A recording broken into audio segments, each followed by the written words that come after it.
Can you tell the difference between the iPad Pro and the new iPad? Yeah, I can. What's the difference? The iPad Pro... Wait, what's the iPad Pro? Many years ago, I did an iPod Touch review that was only 1 line long. This year, it comes in white.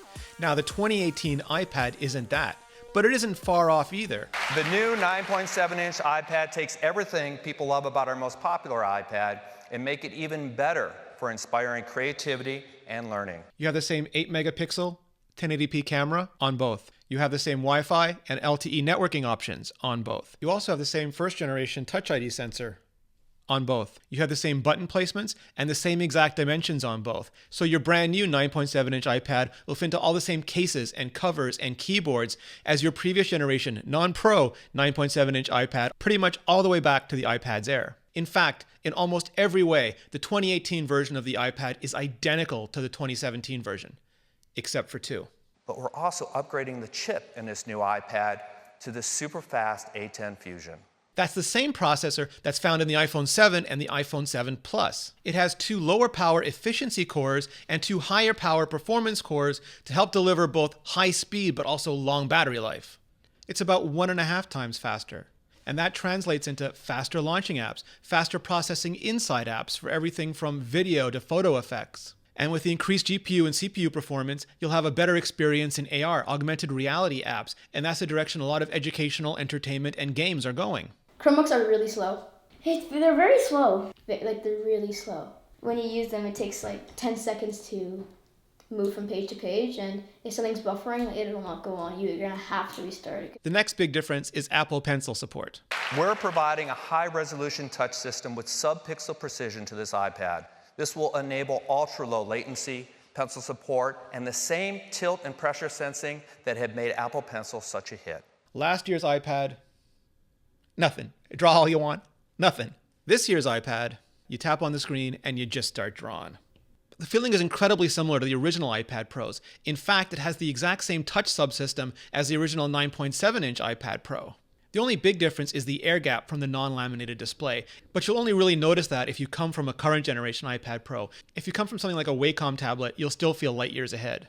On this, you would draw, it's right away. On the Chromebook, when you draw, it takes a second or two for it to realize that you've drawn on it.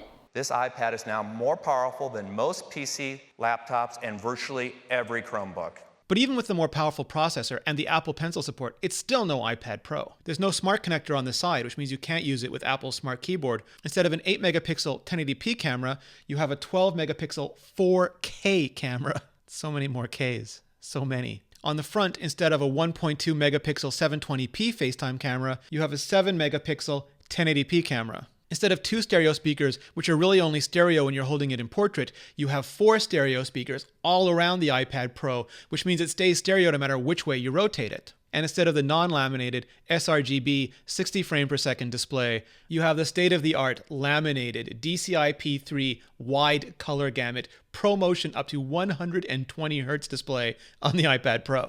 And while the 2018 iPad only has 2 gigabytes of RAM, which means you can do split-screen apps and you can do slide-over apps, you can't do them at the same time. The iPad Pro with 4 gigabytes of RAM handles simultaneous split-screen apps and slide-over apps like a champ. But the iPad Pro... Wait, what's the iPad Pro? No? the new 2018 iPad is only half the price. We're pleased that we're able to offer this new iPad for the same $329 starting price, and we're super pleased to offer this for schools for just $299.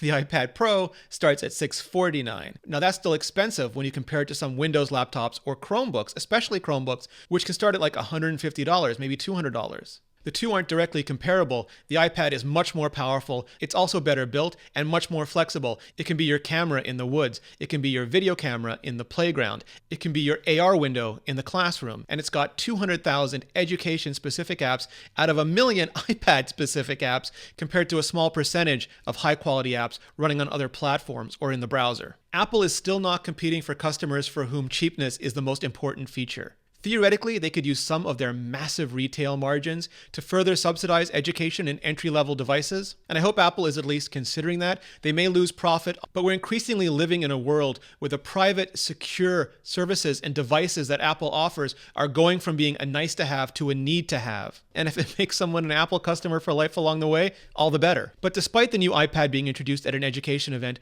I don't think this is a purely educational play. I think there are also a lot of people who would just love to have an upgrade from their original iPad or iPad Air, and a lot of people who would love to have Apple Pencil without having to pay iPad Pro price. And coming in 32GB and 164GB configurations in space gray, silver, and a copperish gold, it absolutely will not be for everybody, but I think it'll be for more people than even last year's iPad, which Apple said is not just the most popular iPad in education, but the most popular iPad, period. So yes, the one-line review is, this year it comes with a faster processor and Apple Pencil. But the larger story is everything you can do with it, from the AR apps to the classroom apps, and it's got 200,000 education-specific apps out of 1 million iPad-specific apps to iWork, which finally works with Apple Pencil now. So yeah, some people will still prefer the iPad Pro. Some people will still prefer the Mac. But now even more people can grab an iPad, grab an Apple Pencil, and get to work. They can make amazing slides like these, some of the most gorgeous slides I think I've ever seen from Apple or any company. So much so that I wanted to immediately learn how to make them myself. And immediately I found a class with 2,496 students, and it's called Introduction to Modern Script Calligraphy. I started watching it, I started practicing, and I brought back all the memories of the calligraphy I had done as a kid. And of course, you don't have to do calligraphy because Skillshare has almost any course you can imagine. And because it's all you can learn, you can dive in. If you don't like it, you can try something else. When you finish something, you can try something else. It is the only way we found to make the human potential limitless. And the first 500 of you watching this can use the link in the description, the special link in the description below, to get your first 2 months for only 99 cents. Thank you, Skillshare. Wait, you could draw on your sword. Draw on. Look.